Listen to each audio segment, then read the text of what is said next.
They were told their natural state was servitude, that the chains they wore were not just iron, but were forged in the very fiber of their being.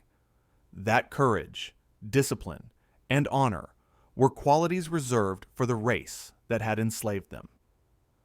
The United States Army, the same army fighting a war to preserve the Union, declared them unfit to wear its uniform, unfit to carry its flag, unfit to die for a nation that refused to call them citizens. They were property, a political problem, a footnote in a white man's war. Yet on the bloody battlefields of the Civil War, these men would march into a storm of cannon fire and prove that the heart of a warrior beats in any chest, regardless of the color of the skin that covers it. Imagine the winter of 1862. The dream of a quick war was dead and buried in the frozen mud of Virginia. The Union was not winning. It was bleeding out, exhausted and demoralized. Battles that were supposed to be decisive victories had turned into horrifying slaughters. Shiloh, Antietam, Fredericksburg, names that had become synonymous with a level of carnage America had never known. The initial patriotic fervor had evaporated, replaced by a grim, grinding reality. The Confederacy, though outmanned and outproduced, fought with a ferocious resolve, defending a way of life built on human bondage. The war was at a stalemate, and in the halls of power in Washington, D.C., a terrifying question began to hang in the air. What if the Union lost? For President Abraham Lincoln, the pressure was immense. The moral clarity of the war was being lost in a sea of casualty lists. He had issued the Emancipation Proclamation, a move that transformed the conflict from a war about union into a war about freedom.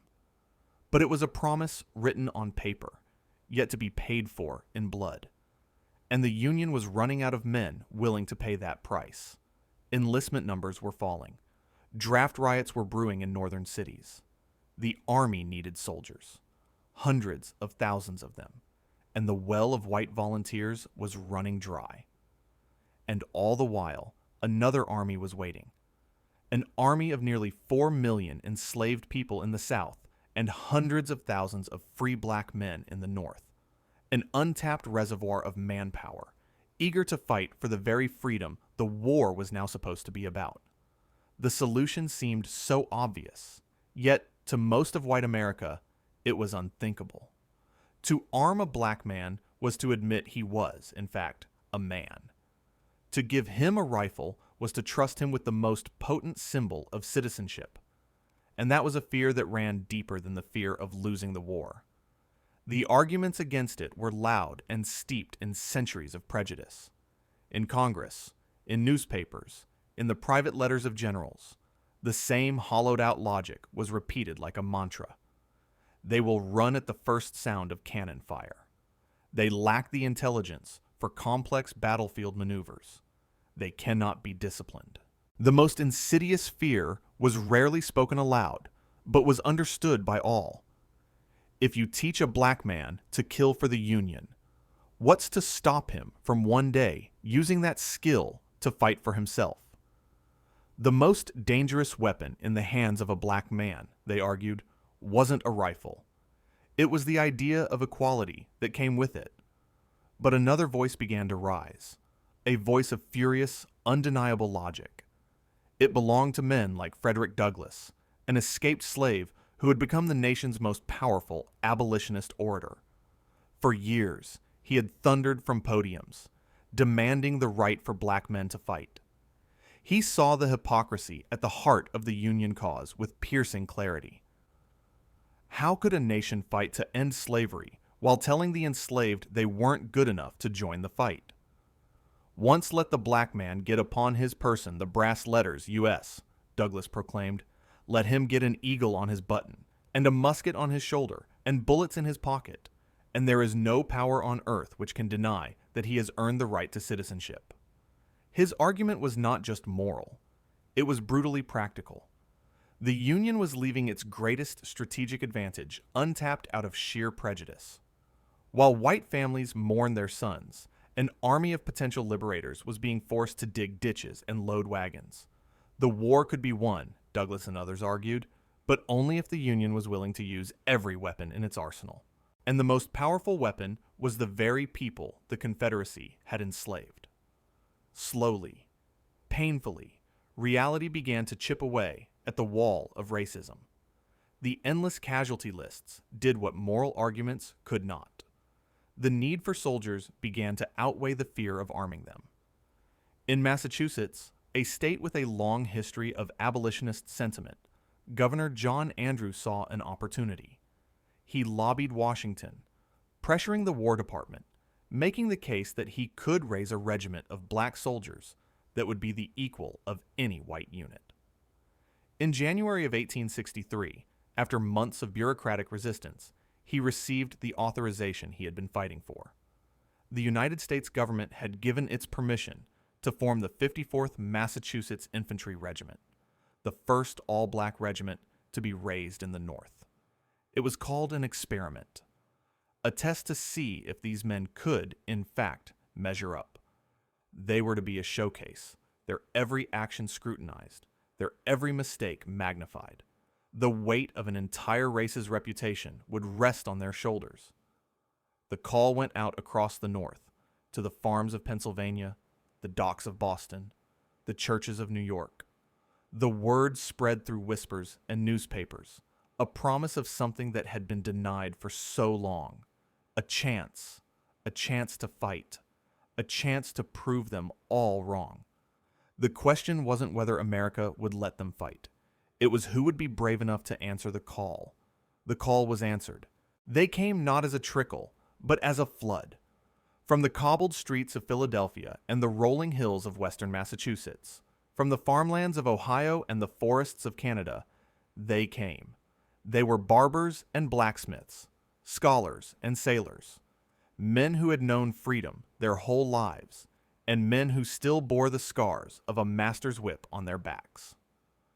Two of Frederick Douglass's own sons were among the first to enlist, their presence a powerful symbol that this was not a war to be fought by proxy.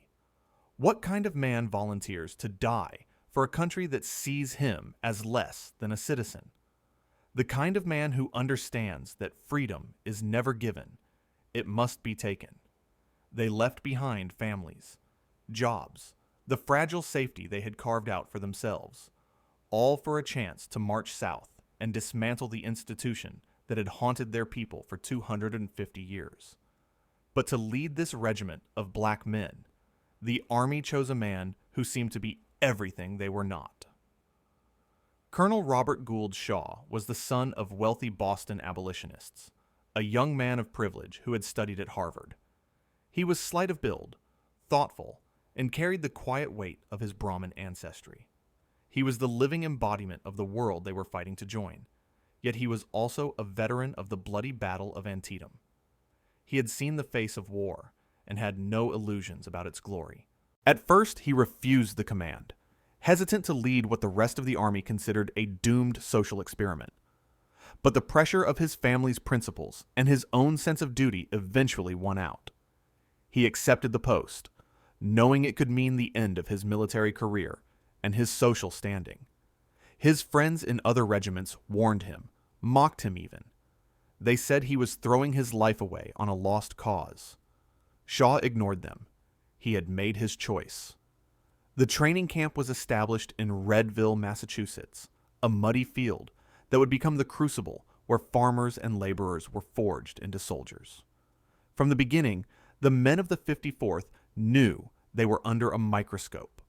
White civilians would gather to watch them drill, some out of curiosity, others waiting for the experiment to fail. The men responded with a fierce, defiant discipline. They marched until their feet were raw. They mastered the complex loading and firing drills of the Springfield rifle until the movements became instinct.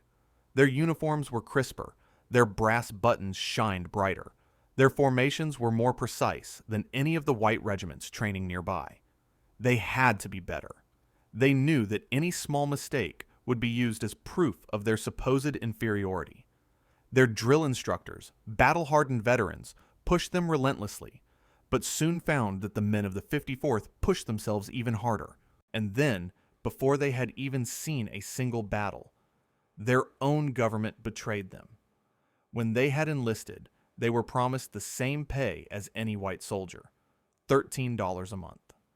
It was a matter of honor, a symbol that their service and their sacrifice were valued equally. But the War Department in Washington, still riddled with prejudice, reversed the decision. They declared that these men were not soldiers in the same sense as white troops.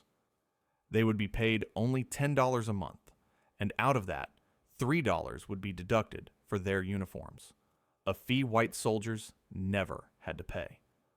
It was a calculated insult, a message sent from the highest levels. You can die for the Union, but you will die as second-class soldiers. The news hit the camp like a physical blow. It was a betrayal that cut deeper than any enemy bullet could. What happened next would define the character of the 54th Massachusetts more than any battle ever would. Colonel Shaw was furious. He wrote letters, protested to his superiors, but the bureaucracy was a stone wall. The men, however, found their own way to resist. Led by Sergeant William Kearney, they made a collective decision. They would refuse the pay, all of it. Their protest was not a riot. It was a cold, disciplined silence. At every payday, when the paymaster came to offer them the reduced wage, the entire regiment, man by man, refused to accept a single cent. We will accept no pay, they declared, until the government honors its promise. Think about the sacrifice. These were not wealthy men. Their families back home depended on that money for food, for rent, for survival. For 18 long months, the men of the 54th fought without pay. They wore threadbare uniforms and patched their own boots, sending what little they had from home to their families. Some faced threats of execution for mutiny. None of them backed down. They had come to fight for freedom and respect, and they would not sell their honor for a handful of dollars. This shared injustice, this collective act of defiance, forged them into something more than a regiment. It made them a brotherhood. They were no longer just individuals fighting for a cause. They were a single body, united in principle. They had already won their first battle, and they hadn't even fired a shot. They had proven they possessed a discipline and a moral courage that shamed the very government they served. But their greatest tests were yet to come. Soon, they would march out of the relative safety of Massachusetts and head south into the Viper's Nest, where the price of their principles would be paid not in dollars, but in blood. In late May of 1863, the 54th Massachusetts boarded steamships in Boston, bound for the coast of South Carolina, the very heartland of the Confederacy. For the men, this was the moment they had been waiting for. They were leaving the world of drills and parades and entering the theater of war. As the ships pulled away from the cheering crowds, a mix of emotions filled the air. There was pride, a fierce determination to prove their worth, but there was also a grim understanding of what lay ahead. They were not just soldiers marching into enemy territory. They were black men, armed and in uniform, sailing toward the place where their people were held in chains. They knew what the Confederate Congress had declared. Any black soldier captured would not be treated as a prisoner of war. They would be executed on the spot or sold back into slavery. Their white officers faced a similar fate, execution as criminals for leading an insurrection. There would be no surrender, no mercy. Every man on those ships knew the stakes.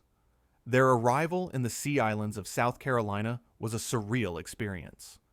The Union had captured these coastal areas early in the war, and they had become a refuge for thousands of newly freed slaves. As the 54th marched through the liberated territory, they were greeted as heroes, as saviors. Men and women who had been in bondage just months before now saw men who looked just like them, carrying rifles and wearing the blue uniform of freedom. It was a sight that many had only dreamed of. One former slave, an elderly woman, was reported to have fallen to her knees, weeping as the regiment passed.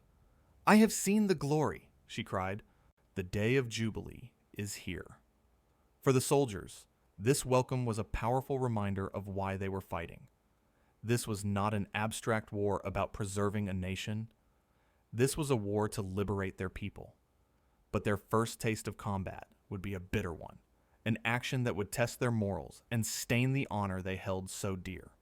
They were placed under the command of a white officer, Colonel James Montgomery, a radical abolitionist known more for his zeal than his judgment.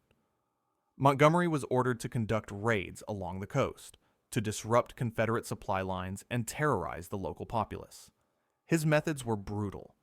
He ordered the looting and burning of the town of Darien, Georgia, a civilian settlement with no military value.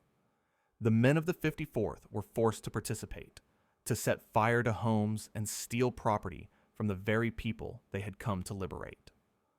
Colonel Shaw was horrified. He protested the orders vehemently, arguing that this was not war, but wanton destruction that would only serve to discredit his men and their cause. "I am not a plunderer," he wrote in a furious letter to his superiors. For the soldiers, it was a moment of profound crisis. They had enlisted to be liberators, not marauders. They had joined to fight with honor, not to become the monsters their enemies claimed they were. They followed their orders, but the shame of Darien would linger. It was a brutal lesson in the realities of war, where the lines between right and wrong could become horrifyingly blurred. They had survived their first test, but it was a test of their conscience, not their courage. Their chance to prove their mettle in a real fight came in mid-July on James Island, just outside Charleston. The regiment was part of a diversionary attack, meant to draw Confederate forces away from a larger Union assault. They found themselves facing a surprise Confederate charge. Outnumbered and in an exposed position, lesser units might have broken and run. The men of the 54th did not. They formed a battle line and met the charge with disciplined volleys of rifle fire. The fighting was fierce, at close quarters, a chaotic swirl of smoke, muzzle flashes, and the screams of wounded men. They held their ground, repulsing the attack and fighting a desperate rearguard action to allow the rest of the Union force to retreat safely.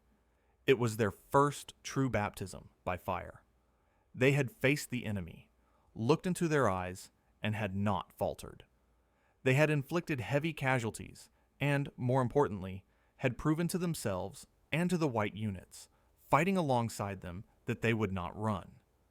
They had taken losses, their first men killed in action, but they had earned something invaluable in return: respect. The white soldiers, who had been skeptical, who had muttered slurs under their breath just weeks before, now saw the men of the 54th differently. They saw them as soldiers. But this small, bloody skirmish on James Island was merely a prelude.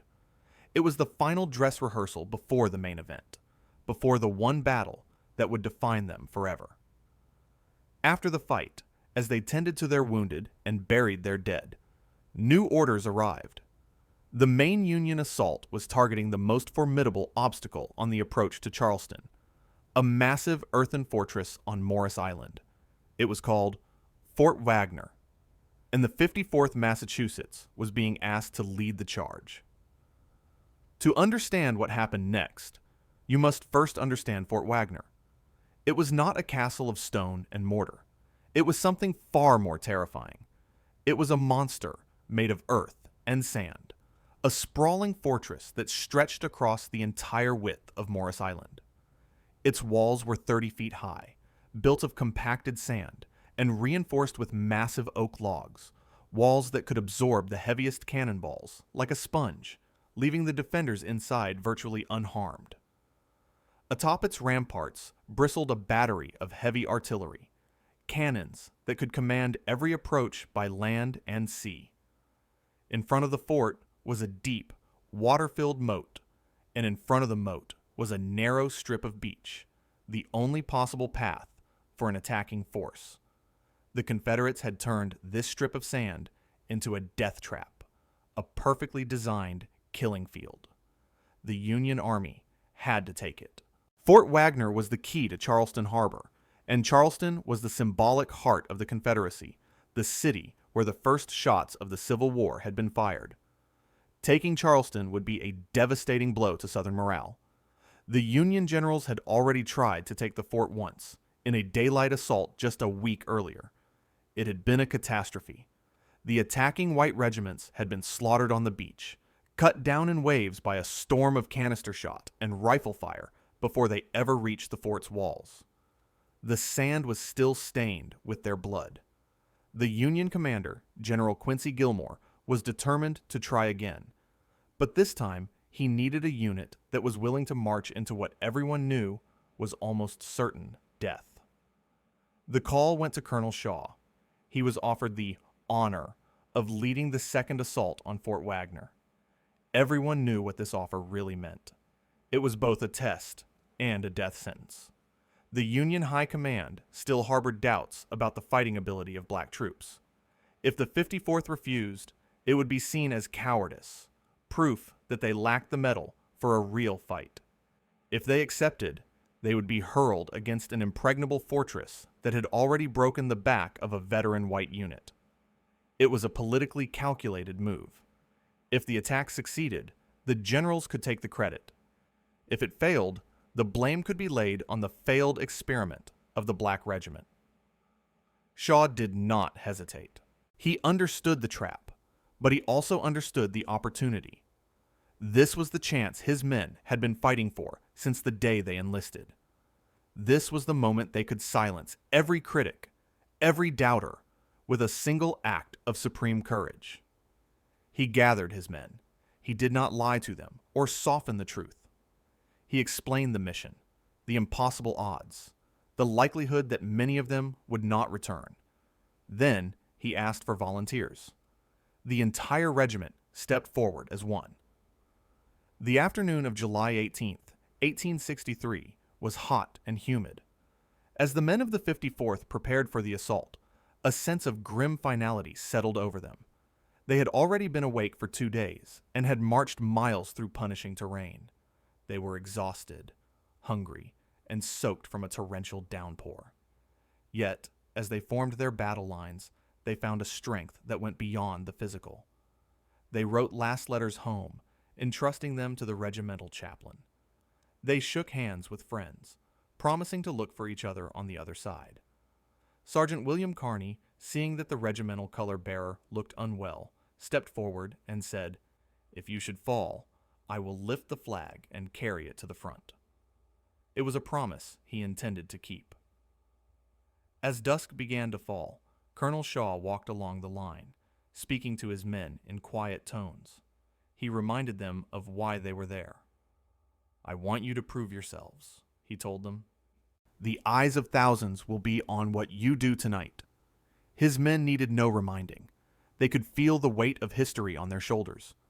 Just before the signal to advance, Shaw saw a moment of hesitation in the ranks. He knew he had to lead from the front. He turned to the regimental color bearer and said, "If this man should fall, who will lift the flag and carry it on?" Shaw himself stepped forward, signaling that he would lead the charge personally, from the very tip of the spear. At 7:45 p.m., as the last light of day faded from the sky, the order came. "Forward!" The 600 men of the 54th Massachusetts began their advance across the narrow strip of sand. They moved at a steady pace, rifles at the ready, the only sound the soft tramp of their boots on the wet sand and the roar of the ocean beside them. In the eerie twilight, the fort loomed ahead, a silent dark mass against the sky. For a few hundred yards, there was nothing. A terrifying, unnatural quiet. The men gripped their rifles, their knuckles white, their hearts pounding in the silence. They knew the defenders were there, watching, waiting, and then the world exploded. The ramparts of Fort Wagner erupted in a single volcanic blast of fire and steel. An estimated 1,700 Confederate soldiers, hidden and protected behind the earthen walls, unleashed hell. The heavy cannons fired first, not with solid shot, but with canister, massive tin cans packed with hundreds of iron balls. They were giant shotguns, and at that range, they tore gaping holes in the advancing Union line. Men screamed and vanished, their bodies shredded by the storm. Then the rifle fire began, a rolling thunder of thousands of muskets firing as fast as men could load them. The air filled with a leaden sleet that buzzed and whined, finding flesh with sickening thuds.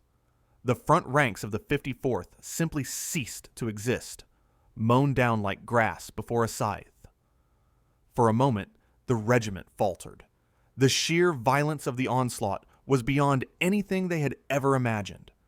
The line wavered, men diving to the sand, seeking any cover from the unceasing fire. This was the moment of truth. This was where lesser units would break and flee, where the experiment was supposed to fail. But then, through the smoke and the chaos, they saw him. Colonel Robert Gould Shaw, their young white commander, was still moving forward. With his sword raised high, he turned and shouted to his men, a single word that cut through the roar of battle. "Forward!" He scrambled up the sandy embankment leading to the fort's parapet, a clear target in the fading light. Inspired by his impossible courage, the men of the 54th rose from the sand and followed him into the inferno. They surged forward, no longer an orderly line, but a desperate, screaming mass, trampling over their own dead and wounded. They reached the water-filled moat at the base of the fort and plunged in, holding their rifles and powder above their heads to keep them dry.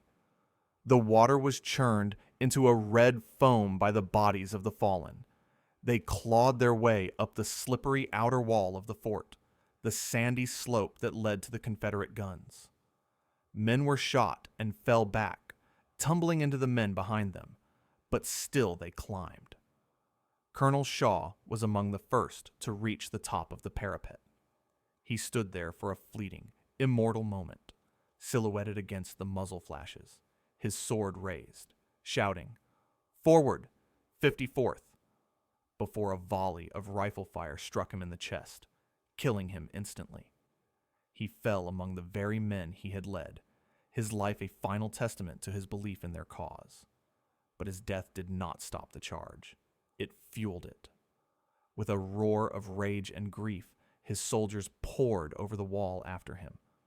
Among them was Sergeant William Kearny, the man who had promised to protect the flag.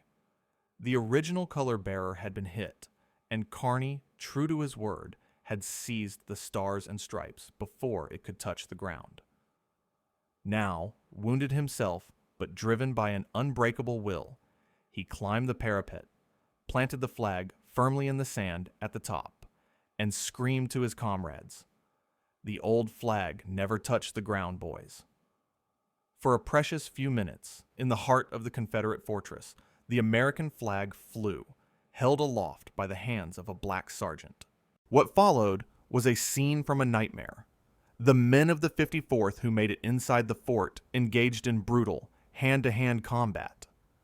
In the pitch-black darkness, illuminated only by the constant flash of gunfire, they fought with bayonets, rifle butts, and bare hands. It was a savage, desperate struggle in the confined spaces of the fort, a fight of pure will against impossible odds. They were outnumbered, surrounded, and their leader was dead.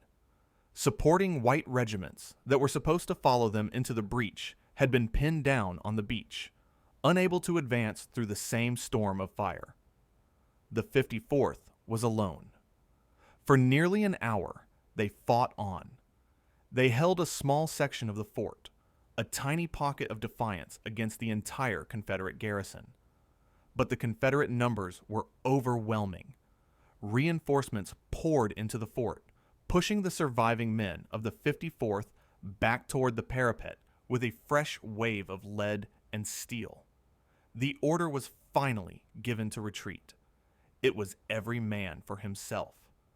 The survivors scrambled back over the wall, sliding down the embankment and plunging back through the moat, all while the Confederates fired down on them from above. Sergeant Kearney, despite being shot multiple times in the legs, arm, and chest, refused to let the flag go.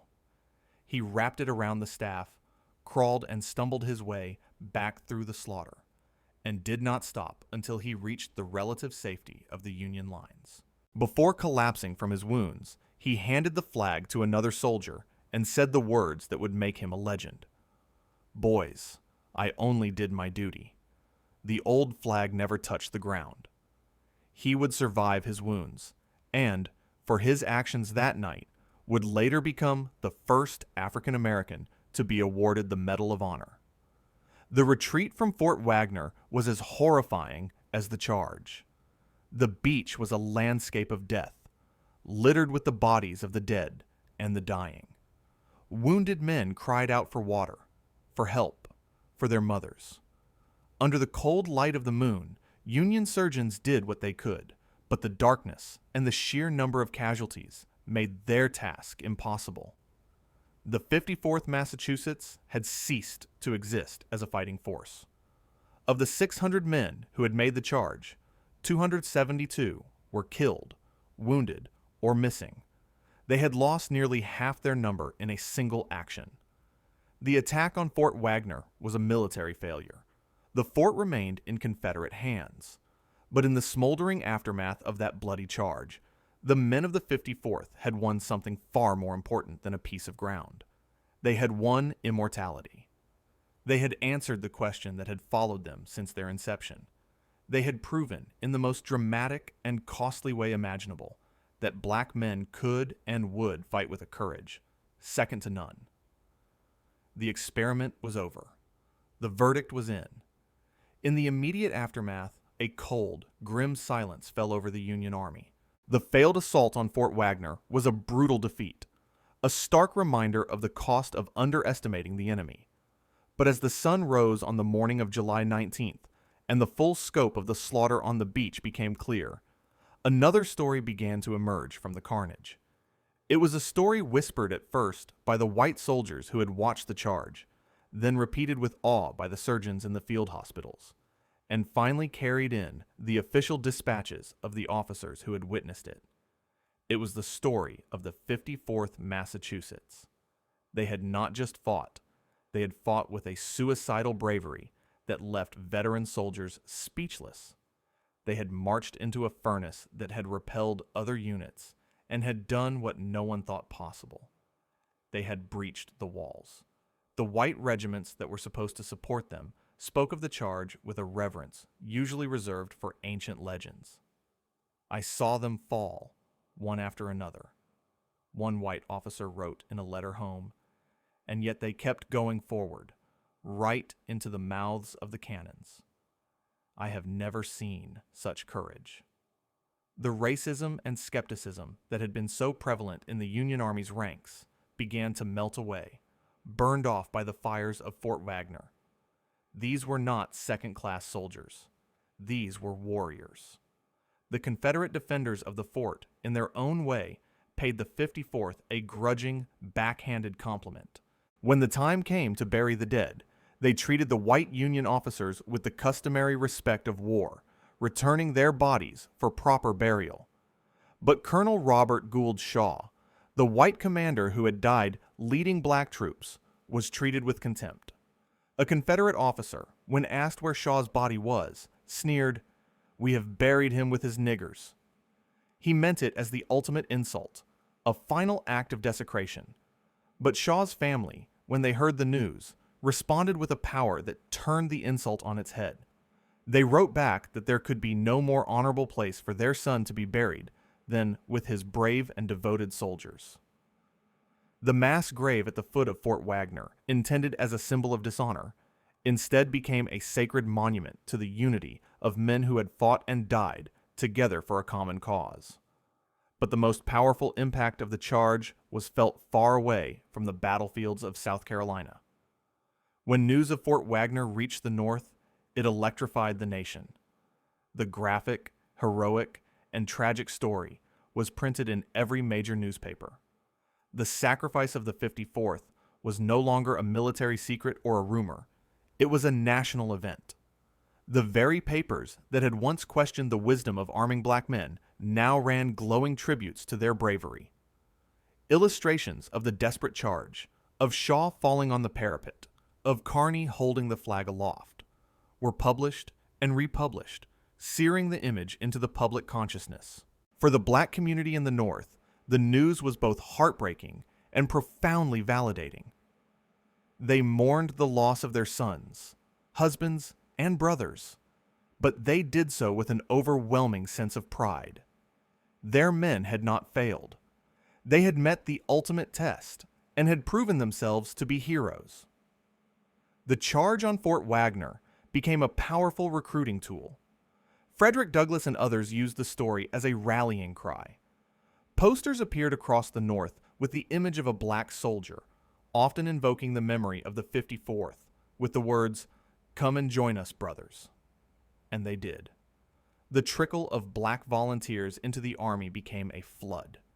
Inspired by the courage of the 54th, more than 180,000 black men would eventually enlist in the Union Army, forming over 160 new regiments. This influx of new soldiers was a strategic game changer. It came at a time when the Union desperately needed the manpower. These men tipped the scales, providing the numbers and the fighting spirit needed to push the war toward its final conclusion. It is no exaggeration to say that the sacrifice of the 54th at Fort Wagner helped win the Civil War. They proved what was possible, shattered the racist myths that had held the Union back, and unlocked the vast potential of black soldiers. The experiment had not just succeeded, it had provided the key to victory. Back in the Sea Islands, the surviving members of the 54th slowly began to rebuild.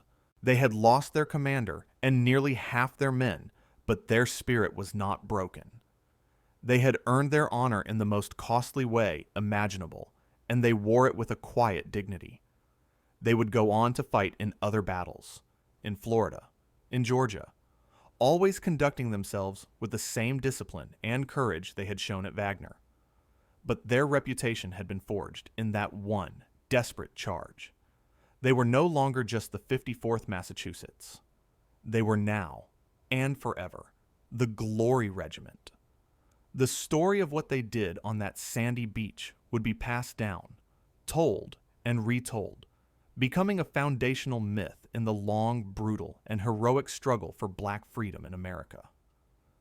The world now knew their name, but the cost of that recognition was a debt that could never truly be repaid, a ghost that would haunt the survivors for the rest of their days. The charge on Fort Wagner was over, but the war was not. For the survivors of the 54th, the months that followed were a grueling test of a different kind of courage. The courage to endure. They had proven their valor in a single, explosive moment of glory. Now they had to prove their resilience through the long, monotonous, and brutal reality of continued service. After a brief period of rest and reinforcement, where new recruits arrived to fill the devastating gaps in their ranks, the regiment was sent to the swamps and pine forests of Florida and Georgia. The fighting here was not the stuff of grand, epic charges. It was a dirty, thankless war of skirmishes, raids, and ambushes. They fought in the Battle of Olustee in Florida, another disastrous Union defeat, where the 54th once again distinguished themselves by conducting an orderly rearguard action, saving other panicked units from complete annihilation. They held the line while others fled, their discipline a stark contrast to the chaos around them. They patrolled hostile territory, guarding railroad lines and hunting for guerrilla fighters. The physical toll was immense. They marched through snake-infested swamps, their bodies racked by malaria and dysentery. The heat was suffocating, the rations were poor, and the enemy was everywhere and nowhere at once. This was the unglamorous work of war, the part that didn't make it into heroic paintings, but it was just as deadly. And through all of it, for 18 long months, they continued their protest. They fought, they marched, they bled, And they did it all without accepting a single dollar of the unequal pay offered by the government. Their quiet, stubborn defiance became a legend in its own right. It was a constant, simmering battle, fought not with bullets, but with principle. Finally, in the summer of 1864, after immense political pressure from abolitionists and a growing sense of shame in Congress, the government relented. A law was passed granting full, equal pay to all black soldiers, retroactive to the day they enlisted. It was a monumental victory. They had not just forced the government to pay them, they had forced the United States Army to acknowledge, through the language of dollars and cents, that their sacrifice was equal to that of any white soldier. When the paymaster finally arrived with the full back pay they were owed, it was a moment of profound triumph, a victory won not on a battlefield, but in the realm of human dignity. By the time the war ended in the spring of 1865, the men of the 54th Massachusetts were seasoned veterans. They had fought, endured, and survived. They had seen the fall of Charleston and the collapse of the Confederacy. They had marched through the ruined cities of the South, not as slaves, but as liberators. They had earned their freedom and the freedom of their people with their own blood and courage. When they finally returned to Boston and marched through the streets one last time, they were greeted not with curiosity or skepticism, but with a hero's welcome. They had left as an experiment and returned as legends. But the end of the war was the beginning of a new and even longer fight, the battle for memory. In the decades that followed, as the promise of Reconstruction faded and the darkness of Jim Crow segregation descended upon the nation, the story of the 54th and other black regiments was systematically downplayed, distorted, and erased. The narrative of the Civil War was rewritten to be a story of a noble conflict between white brothers, a narrative that conveniently forgot the central role of slavery and the contributions of the 180,000 black soldiers who had helped save the Union. It was a deliberate act of historical amnesia. The story of armed, heroic black men fighting for their own liberation was a dangerous one to the architects of a new system of racial oppression. So, their flags were put in storage, their stories were left out of the textbooks, and their monuments were never built. For generations, the sacrifice at Fort Wagner was largely forgotten by white America, a footnote in a history that had no room for black heroes. But the community never forgot. Within black families, among the veterans themselves, the story was kept alive. It was passed down from father to son, from mother to daughter. It was told in churches and social clubs. It became a sacred trust, a memory to be guarded against a world that sought to erase it. The veterans held reunions, their numbers dwindling each year, but their memories sharp. They were the living proof. The men who could say, "We were there. We saw it. It happened." It would take nearly a century for the nation to begin to reckon with its own forgotten history. It wasn't until the civil rights movement of the 1950s and 60s that historians began to seriously uncover and retell the stories of black soldiers. The climate of the country was changing, and the questions the civil rights movement asked about justice and equality forced a re-examination of the past. The story of the 54th was rediscovered, a powerful testament to a legacy of courage that had been intentionally buried. The ultimate monument to their sacrifice was finally erected in 1897, across from the Massachusetts State House in Boston. The magnificent Shaw Memorial, a stunning bronze relief sculpture, depicts Colonel Shaw on horseback, marching alongside his black soldiers. It stands today, a permanent and powerful tribute, not just to the men of the 54th, but to the very ideal of a multiracial democracy they fought and died for. So what is the true legacy of the 54th Massachusetts? It is not just a story of a single battle, however heroic. It is a story about the very soul of America, a story that cuts to the heart of what the nation claims to be versus what it has often been. Their legacy is a powerful, uncomfortable, and ultimately inspiring lesson that echoes through the generations and speaks directly to the struggles we still face today. First, the 54th teaches us that true honor is often found not in victory, but in sacrifice for a just cause. Militarily, the assault on Fort Wagner was a failure. They did not take the fort, but their moral victory was absolute and eternal. They proved that the willingness to die for an ideal is the ultimate claim to freedom and citizenship. They lost the battle, but in doing so, they won the argument that would help win the war. It's a profound reminder that sometimes the most important fights are the ones you know you might not win, but that you must fight anyway, because the principle is more important than the outcome. Second, their story exposes the lie at the heart of prejudice. The entire system of slavery and segregation was built on the myth of black inferiority.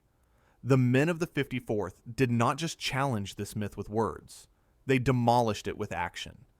They proved that courage, discipline, and patriotism are not qualities of race, but qualities of character.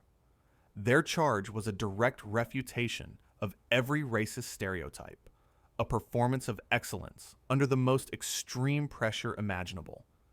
It serves as a permanent, historical rebuttal to anyone who dares to judge a group of people based on the color of their skin.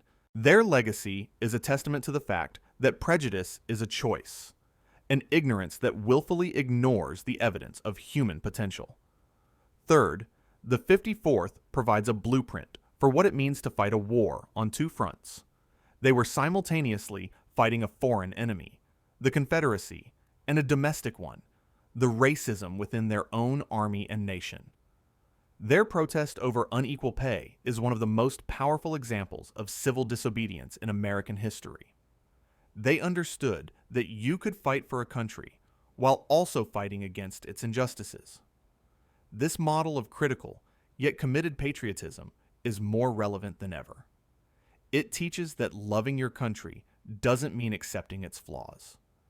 It means demanding that it live up to its own highest ideals, even at great personal cost.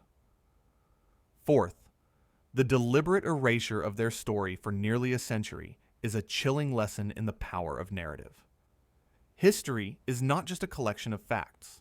It is a story, and the people who control that story control the present. Forgetting the 54th was not an accident. It was a necessary act for a nation that wanted to embrace Jim Crow segregation. You cannot celebrate the heroism of black soldiers in one breath and deny them basic human rights in the next. The hypocrisy is too glaring.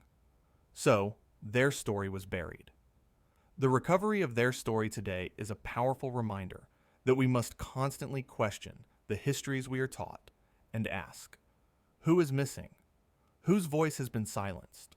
And what purpose did that silence serve? Finally, the legacy of the 54th lives on in the very fabric of the ongoing struggle for justice. Every time a marginalized group has to prove they are good enough, whether in the military, the workplace, or the classroom, they are walking a path first trod by the men of the 54th. Every time an activist demands that America live up to the promises of its founding documents, they are echoing the demands of those soldiers. Their story is not a relic of the past. It is a living, breathing part of the continuous fight for a more perfect union. It reminds us that progress is not inevitable. It is won, inch by bloody inch, by people who are willing to charge into the fire, who refuse to accept unequal pay, and who insist, against all evidence to the contrary, that a better world is possible. The men of the 54th did not get to live in that world, but they, more than almost anyone, helped to build it. They fought for a future they would never see, a testament to the profound belief that their sacrifice would one day matter. And it is our duty, as the inheritors of that future, to ensure that it does. Before we close the book on the 54th of Massachusetts, we must confront the final, profound lesson their story teaches us. It is a lesson about the nature of legacy itself. A legacy is not what is written in stone. It is what is carried forward in the hearts of the living. For the men of the 54th, their true, enduring legacy was forged not just in the fires of Fort Wagner, but in the quiet, persistent struggle to ensure that the meaning of their sacrifice was not lost to time or buried by prejudice. Think of the world they returned to, a nation scarred by war, embarking on the hopeful, chaotic, and ultimately doomed project of reconstruction. For a brief, shining moment, it seemed as though their sacrifice had truly changed everything. The 13th, 14th, and 15th Amendments were passed, abolishing slavery, granting citizenship, and theoretically guaranteeing the right to vote. Black men were elected to Congress and state legislatures. It was a revolution, paid for in blood, and the veterans of the 54th were its living symbols. They were no longer an experiment. They were founding fathers of a new, more inclusive America.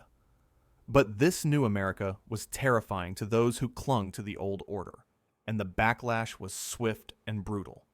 The rise of the Ku Klux Klan, the implementation of black codes, and the gradual, cynical withdrawal of federal protection from the South marked the beginning of the end for Reconstruction.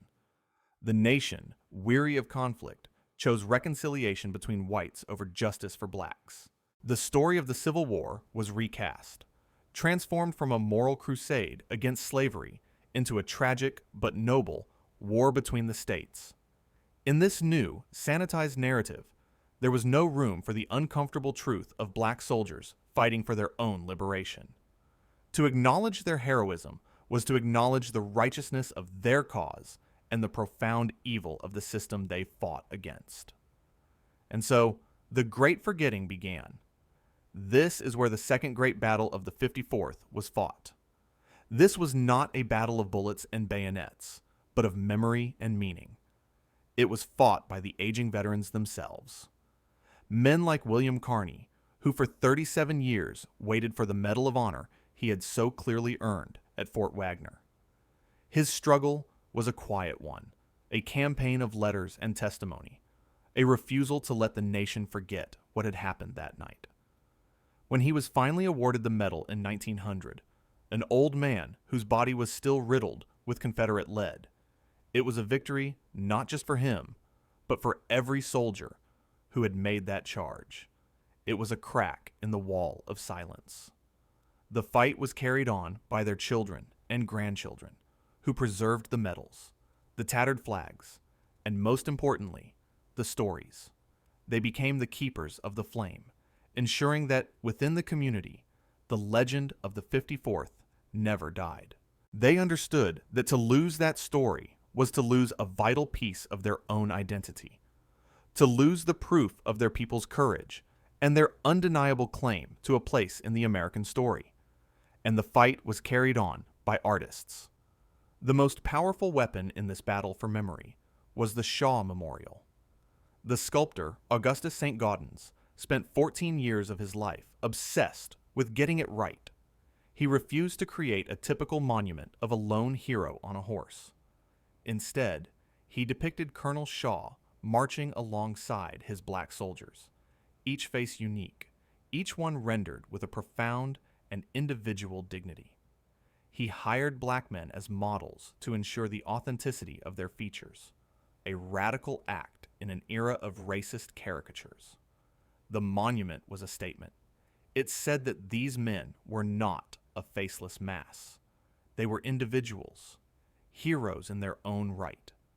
When it was unveiled in 1897, it was a profound moment of public recognition, a permanent testament in bronze that challenged the nation's deliberate amnesia. The philosopher William James, speaking at the dedication, called it a monument to a memory, a recognition that the work of remembering is a sacred and active duty. This ongoing struggle for remembrance is what makes the story of the 54th so powerful today. It shows us that history is not a passive subject we learn from books. It is an active battlefield. The stories we choose to tell, the heroes we choose to celebrate, the monuments we choose to build. These are all choices that define who we are in the present. The men of the 54th fought to save the Union, but their descendants and their allies had to fight to save their story. Their legacy, therefore, is a dual one. It is the legacy of what they did, their courage, their sacrifice, their role in winning the war.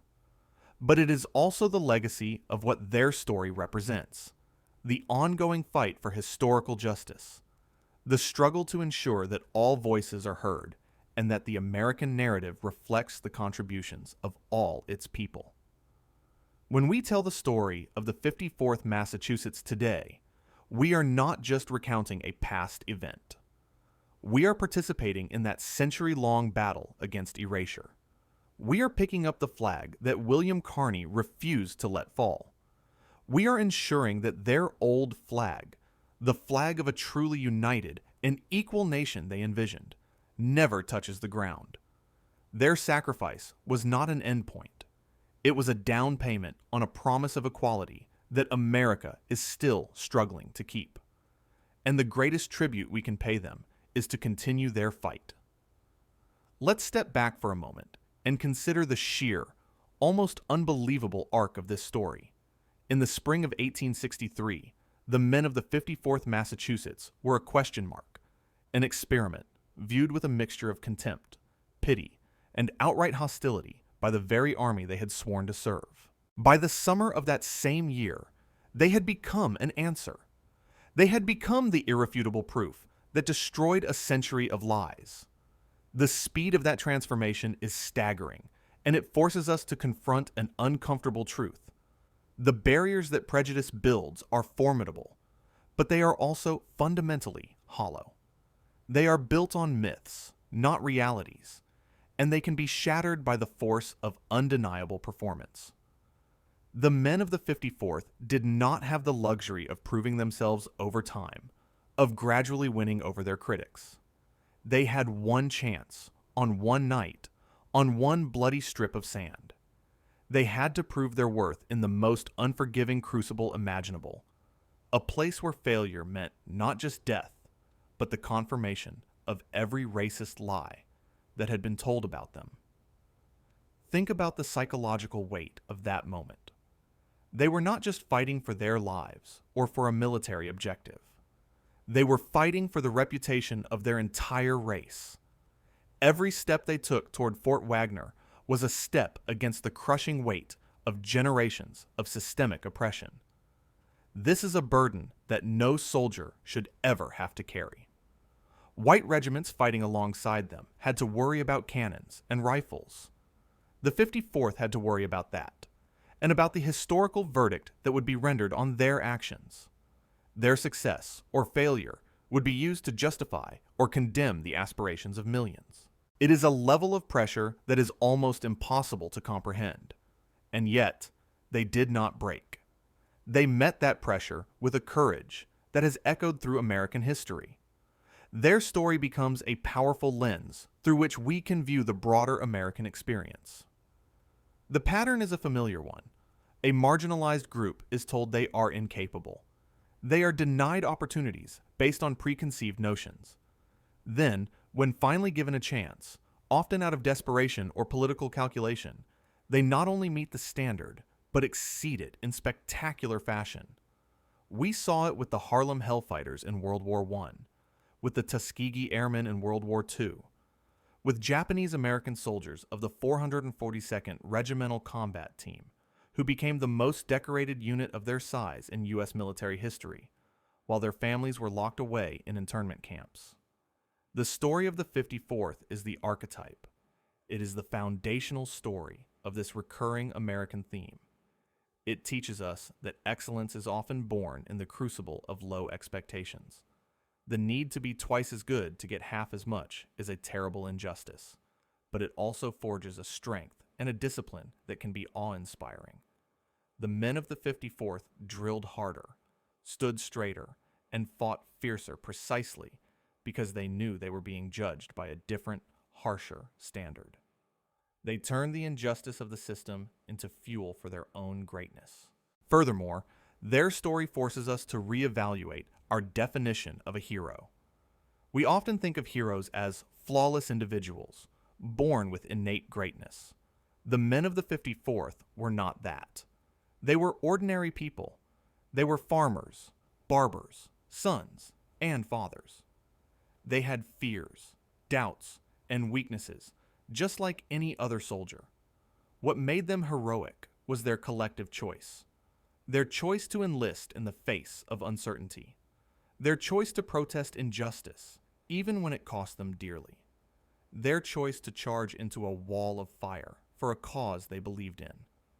Their heroism was not an attribute they were born with. It was a decision they made, together, as a brotherhood. This redefines heroism not as an individual quality, but as a collective act of will. The power of the 54th was not just in their numbers, but in their unity. This unity was forged in the shared experience of racism, solidified by their protest over pay, and immortalized in their charge at Fort Wagner. They were a community that became an army. This is a vital lesson. The most powerful force for change is not the exceptional individual, but the committed group, bound together by a common purpose and a refusal to be broken. Their story also serves as a permanent indictment of the wastefulness of prejudice. Think of the military genius, the strategic advantage that the Union left on the table for the first 2 years of the war, simply because of racism. The war could have been shorter.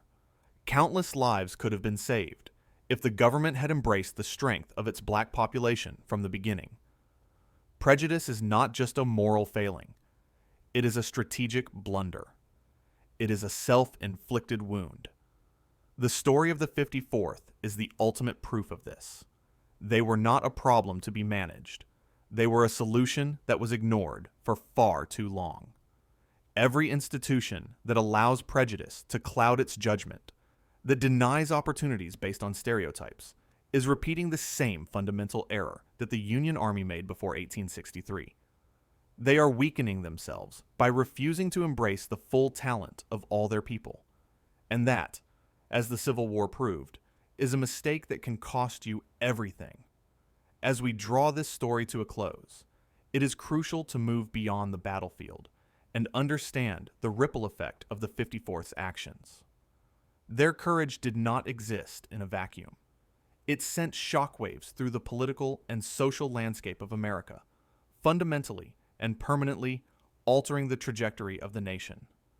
The men who fell at Fort Wagner did not just die as soldiers. They died as political actors, and their sacrifice became one of the most powerful arguments for the revolution that was to come. Before the 54th's charge, the idea of black citizenship was a radical, fringe concept, a distant dream for abolitionists, but a political impossibility for mainstream America. The prevailing argument, even among many in the North, was that the formerly enslaved were not ready for the responsibilities of freedom. They were seen as dependents, as wards of the state, not as potential equals. The charge on Fort Wagner shattered that condescending narrative with the force of a cannonball. How could a nation argue that a man like William Carney, who had charged into a fortress, planted the flag, and carried it back despite being shot 4 times, was not fit to cast a ballot? The question became absurd, the hypocrisy too stark to ignore. The heroism of the 54th and the other black regiments that followed them provided the moral and political capital needed to pass the transformative amendments to the Constitution.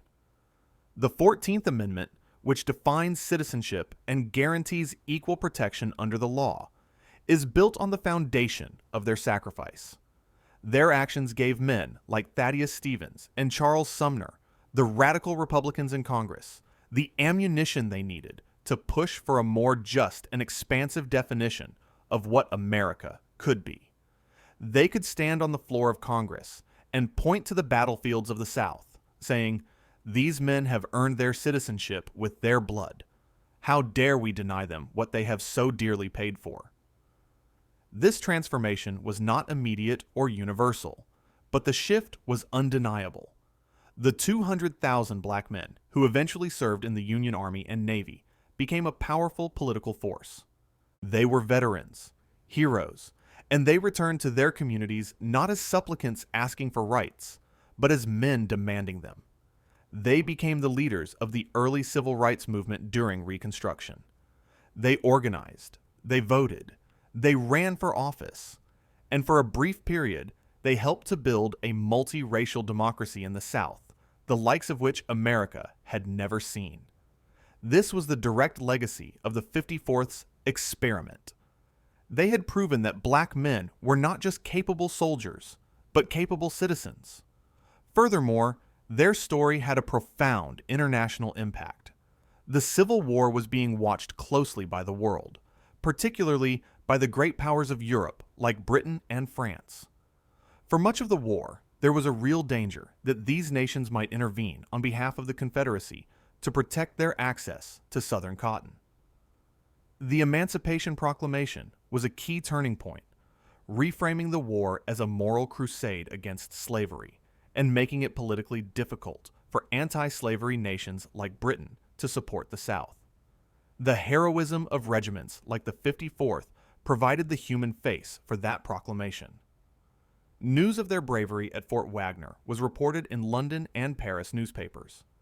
It demonstrated to a skeptical world that this was not just a political maneuver by Lincoln, but that black men themselves were passionately committed to the fight for their own freedom. This helped to solidify international opinion against the Confederacy and ensured that the Union would be able to fight its war without foreign interference. But perhaps the most intimate and enduring legacy of the 54th is the one that was passed down, not in laws or newspapers, but in families. Imagine being a young black child in the years after the Civil War, growing up in a world that still sought to define you by your limitations, a world that told you that you were inferior. And then your father or your grandfather would sit you down and tell you a story about a time when he and his brothers put on a blue uniform and marched into the mouth of a cannon. A story about a man named Kearny who carried a flag through a storm of lead and never let it fall. A story about a white colonel who chose to be buried alongside them. That story would become your armor. It would be the proof that the world's lies were, in fact, lies. It would instill in you a sense of pride, a knowledge of a heroic lineage that no amount of discrimination could erase. This was the inheritance the men of the 54th left to their descendants, a legacy of courage. This legacy fueled the artists of the Harlem Renaissance, the activists of the NAACP, the marchers who followed Martin Luther King Jr., and the leaders who continue the fight for justice today. The 54th taught a lesson that has been core to the black experience in America ever since. When the world denies your humanity, you must assert it with such force and clarity that it becomes impossible to ignore. They did it with rifles and bayonets on a sandy beach in South Carolina, and in doing so, they gave a voice to millions who had been rendered voiceless. Their fight was for much more than a fort.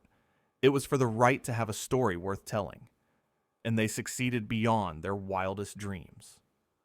So we are left with a story that feels almost too perfect, too much like a myth, a story of men who were told they were worthless, and who responded by becoming priceless. A story of a nation that demanded a sacrifice from the very people it oppressed, and got a measure of courage so pure it should have redeemed the nation's soul. But the story of the 54th Massachusetts is not a myth. It is a history, written in blood and preserved in honor, and it forces us to ask the most fundamental question of all.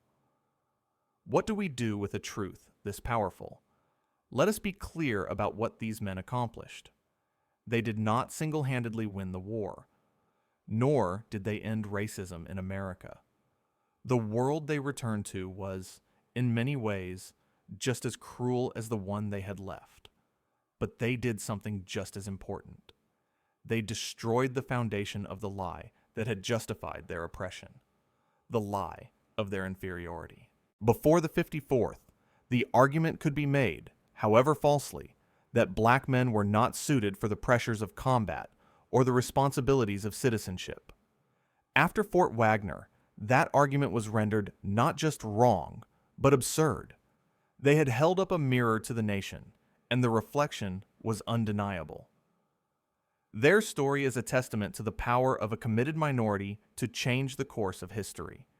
They were a tiny fraction of the Union Army, a single regiment in a conflict that consumed millions. But their impact was magnified 1,000-fold by the weight of the prejudice they carried and the brilliance with which they defied it. They were a fulcrum on which history turned. Their success opened the door for the 200,000 black soldiers who followed them, and those soldiers, in turn, provided the critical manpower that broke the back of the Confederacy. It was a chain reaction of courage, started by a few thousand men who refused to be defined by the limitations others placed on them. And we must remember who these men were. They were not an army of elites. They were, for the most part, ordinary men placed in an extraordinary position. They were men like Lewis and Charles Douglas, sons of a great orator who chose to fight rather than just talk. They were men like Robert Shaw, a man of privilege who chose solidarity over safety, and in doing so, achieved a kind of immortality that no comfortable life could ever have offered him. And they were men like William Carney, a former slave, who in one heroic act on a bloody parapet embodied the uncrushable spirit of a people determined to be free. His 37-year wait for the Medal of Honor is a story in itself, a testament to a quiet, dignified persistence that is, in its own way, as heroic as his actions in the battle. Their collective story is a profound lesson in the different forms that courage can take. There is the explosive courage of the charge, the willingness to face death in a moment of intense crisis. But there is also the quiet courage of endurance, the courage to go for 18 months without pay for the sake of a principle, the courage to face daily humiliation and discrimination with disciplined resolve, the courage to return from a war fought for freedom to a nation that still denied it to you, and to then begin the slow, hard work of building a better life. The men of the 54th possessed both kinds of courage in abundance. Their legacy is also a warning. It warns us how easily truth can be buried, how quickly history can be rewritten to serve the powerful. The fact that the story of the most important black regiment in the Civil War was nearly lost to history should be a chilling reminder. It tells us that memory is not passive. It is an active choice. To remember is a political act. To forget is a political act. For decades, the nation chose to forget the 54th because their story was an inconvenient truth. It complicated the simple narrative of a brother's war and forced a reckoning with the central issue of race and justice. The recovery of their story is a victory in itself, a testament to the scholars, descendants, and communities who refuse to let their memory die. It proves that no grave, not even one of historical amnesia, can hold a truth down forever. Their story has returned, more powerful and more necessary than ever. We began this story with what they said. They said a man born in chains could never be a soldier. They said he lacked courage. They said he was unfit for the uniform. The story of the 54th Massachusetts is the final, definitive answer to those claims. It is an answer written in fire and steel, sealed in blood, and delivered with a dignity that shames the generations of doubt that preceded it. So what can we, sitting here more than a century and a half later, take from the lives of these men? Their story is not a museum piece to be admired from a distance. It is a living lesson, a roadmap for navigating the challenges of our own time. First, it teaches us that the most powerful response to prejudice is not anger, but excellence. The men of the 54th could have been consumed by a righteous rage at the injustices they faced. Instead, they channeled that fire into a disciplined, undeniable performance. They outdrilled, outmarched, and outfought their doubters until their excellence became an irrefutable fact. In a world that will often judge you on stereotypes and preconceived notions, their story is a powerful reminder. Do the work. Be so good they can't ignore you. Let your actions be the argument. Second, their story redefines the meaning of patriotism. They fought for the flag of a nation that had not yet fully claimed them. Theirs was not a blind, unquestioning loyalty. It was a demanding, aspirational patriotism. They fought not just for what America was, but for what it could be. They held the nation accountable to its own founding creed. This is a vital lesson for us today. True patriotism is not ignoring your country's flaws. It is the courage to confront them, to fight to make the nation live up to its promise of liberty and justice for all. Third, they show us that legacy is a choice. The veterans of the 54th and the generations that followed chose to remember. They fought a second, longer war against erasure and forgetting. They understood that to control the future, you must first claim your past. This is a call to action for all of us. We must be the guardians of our own histories. We must tell the stories of the forgotten, celebrate the unsung, and refuse to let the powerful write the narratives. Your history is your power. Claim it, defend it, pass it on. And finally, the most profound lesson from the men of the 54th is about the unbreakable power of the human spirit. They were born into a system designed to crush that very spirit. They were sent into a battle that was designed to be their end. And yet, they endured. They triumphed. They proved that no institution, no army, and no amount of hatred can extinguish the desire for freedom and dignity that burns in the human heart. The next time you face an obstacle that seems insurmountable, the next time you are told that you cannot do something because of who you are or where you come from, remember the 54th Massachusetts. Remember the tramp of their boots on the wet sand as they marched toward a wall of fire. Remember the sight of William Carney, bleeding from 4 wounds, holding a flag high and refusing to let it fall. Remember the quiet dignity of men who fought for a nation without pay, because their honor was not for sale. They are more than historical figures. They are ancestors of the spirit. They are proof that ordinary men can, through collective will and unbreakable courage, change the world. Their story does not belong to the past. It belongs to us now. It is our inheritance, and it is our duty to carry it forward. The echo of their charge on Fort Wagner has not faded. It is a sound that can still be heard today, in every protest march for justice, in every classroom where truth is taught, and in every heart that refuses to accept that the world as it is the world as it must be. They proved them all wrong. The question now is, what will we prove?